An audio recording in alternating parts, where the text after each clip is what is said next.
na miungu mitatu. Lakini Mungu alitaka kumwambia Ibrahimu, nipe huyu mtoto sasa. Sikiliza, kitendo la kuchinja kilichokuwa kinataka kutokea ni ishara ya kuua desturi na mfumo wa maisha ya ukoo wa kina Ibrahimu. Ni ishara ya kuondoa DNA na uovu ambao pamoja na Ibrahimu alimsikia Mungu ulikuwa ndani kwenye damu yake. Kwa hiyo ile hatua ya kukubali ni ishara ya kumwambia Mungu, sasa fanya. Ndio maana akamwambia Mungu mwenyewe atajitwalia sadaka. Hebu leo mpeleke mtoto wako madhabahuni. Kuna tabia wewe huwezi kumrekebisha. Kuna tabia wewe huwezi kuzitatua.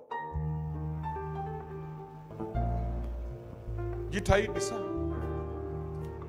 Awe ni mkubwa, awe ni mzee, awe ni nani, mtolee sadaka mwanao. Mpeleke mbele za Bwana leo. Wayahudi siku ya 8 watoto wote wa kiume waliwapeleka madhabahuni. Wamebeba njiwa wawili. Njiwa mmoja angekatwa shingo na kunyunyiziwa madhabahuni. Njiwa nyingine angepakwa ile damu yule njiwa, alafu angeashiriwa yule njiwa aende, ishara ya kutangaza yuko huru. Ni wakati kumleta mtoto wako, sio kwa kuigiza, kwa uchungu wa kutoka ndani, ya kwamba kuna wakati utakuwa mtoto wako hayuko katika upeuo wa macho yako. Ni wakati atakapokuwa amelala kule mabwenini na wanadada wengine. Ni wakati atakapokwenda kwenye vyuo vyenye mchanganyiko wa wanawake na wanaume, mahali ambapo sauti yako hawezi kuisikia, mahali ambapo hawezi kujua chochote. Lakini kama yuko kwenye madhabahu ya Mungu na una agano na Mungu, maana yake mkono wa Mungu utamfuata huko aliko. Na kwa bahati mbaya watoto wetu leo, kile kipindi cha upumbavu, ndio wanakuwa kwenye hayo masomo ya juu. Wako kwenye vyuo, wako huku na kule. Ndio kipindi cha upumbavu, wakati wanataka kujaribu kila kitu, alafu hakuna mkono wa kuwalinda watoto hawa. Fikiria nini kitatokea. Kwa hiyo tunapozungumza sadaka ya madhabahu ya kumkabidhi mtoto, ni afadhali kama hunaandika kikaratasi. Usifanye mchezo, ni kitu cha thamani sana. Shika sadaka yako.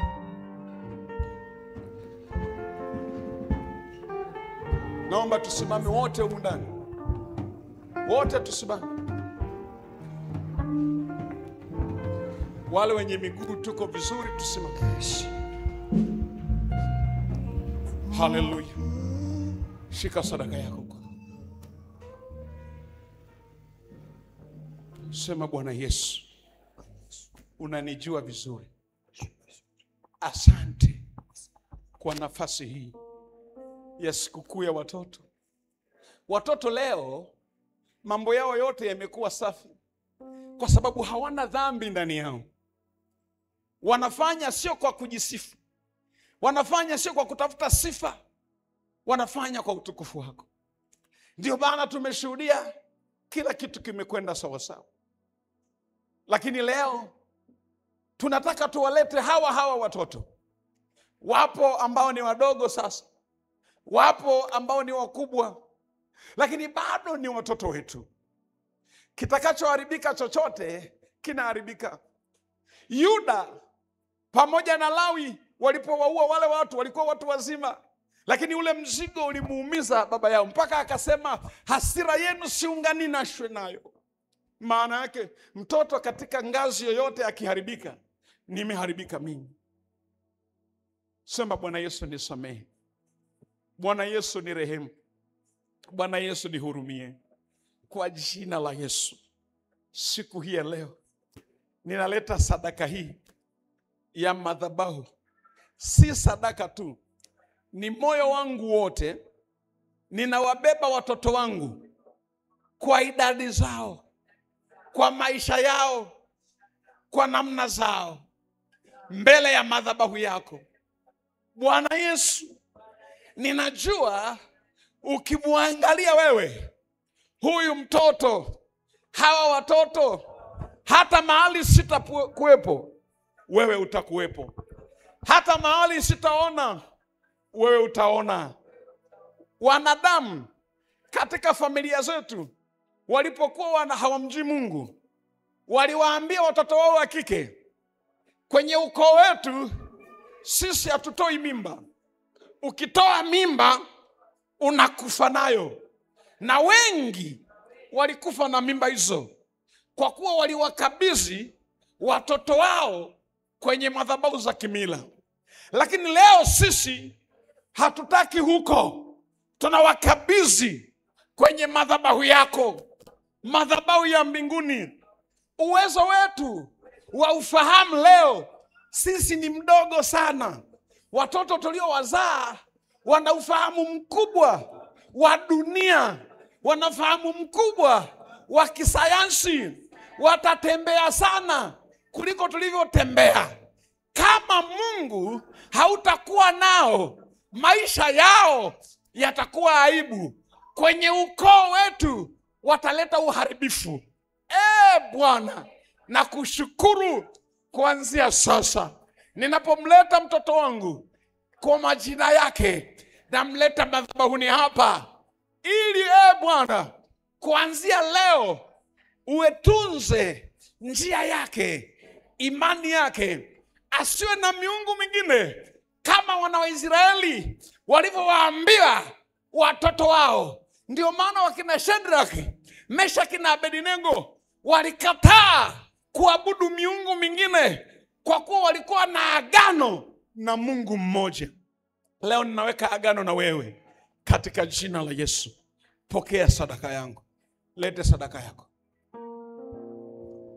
Kwa maana fadhili zako zadumu milele na milele. Amina. Haleluya. Kwa maana fadhili zako zadumu milele na milele. Kwa maana fadhili